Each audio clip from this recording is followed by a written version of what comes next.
İki yıllık gidiyorum karışırmın salamım yola. Nasıl iş verir? Tüşten olacak, tüşe hakkı değil. Alaya şu gidelim falan. Akbayım çok böyle. Niye de şu deniyor? Dağına göre o hakkı. Gelimizde kan bu sahibi giyindir. Vay dilim de senin vurdum da. İmni tuğuleme inni sana ferede öldüm var. Benim seni yüzümden yetip var yana. Çağlarım yetişti. Cayemine dağ göre otuyorsun. O bu sahibi derler. Yürü ve der hakkı. Yürü yaldayını var bundan korkanmada. Gidin hoğlu, giyin çağlar hoğlu doynak görürler. Yaldayım var hakkı. Oho yumuşak gül. Ne? Heh diyeyim de mehzai olayım. İlk bu sahibi takmalı. Allah. O alacak sahibi takmalı. Ha o şeyde ardu edip oturmalı. Gitmeli, gözlemeli hava.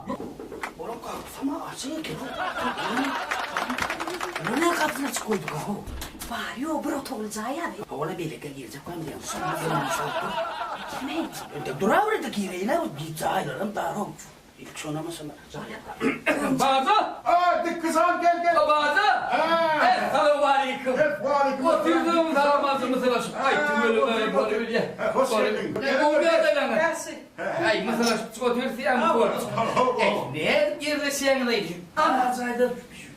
Ben de şahit enemeyi. Benim son deyip durun şu an. O benim üydeki ne vakit gelaydım ha? Ona bakım kaynına mı gelecekti? Şun Bu gitsin canım mı? Oğlum, nerede yerleşecek?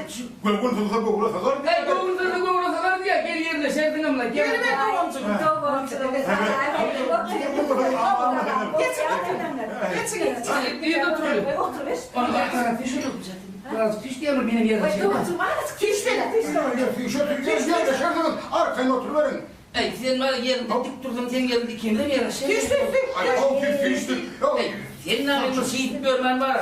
Dur gidelim, oğlu giyince ayağayman lan. Bu da mı size gerçek yer tatman edecek? Benim son deyip durun şu an. Alay bazı tenim gele gelmer şoңurun ettiğine diyene. O bu heh diyende mehva mı o? Ne? İlk bu sahi takmalı, onun sahi tapmalı. Benim karşı değil, benim alacak şunu. Ana, benim sana açacak buraya. Ana, benim açacak buraya. Yine ben bu sana gelecek ineyim. Sonra. Sana gelecek ineyim. Yine kucağım sana gelecek. Yoğurt. İşte. Nerede? Neydi? Şu, neydi? Emlak hususi kârhanada. Ana, çayı Satya, çayı Akberiye. Bu o bariyam sonra ne yapayım? Zahin resmi namalarını. Şu diyalaklarını yap ya. Volti bak. Ay yürü git. Yürü alanma yürü alayım. Durar Gunnar Tanrı yedin mi? Kalkmış takması inmez. Ya ey bazı kalkmasın vurum yok o. Söz adamın Alper kalkmasın vurum yok. Yinzayı yerine kayıtıp kalkmaz o. O ne var? Zay Gunnar Tanrı'nı oraya geçtirmeli o ya da. Ay bu ara ne lan? Yürü. Yakın ne yazıyor? Resmi namalarını. Selam buradan ya.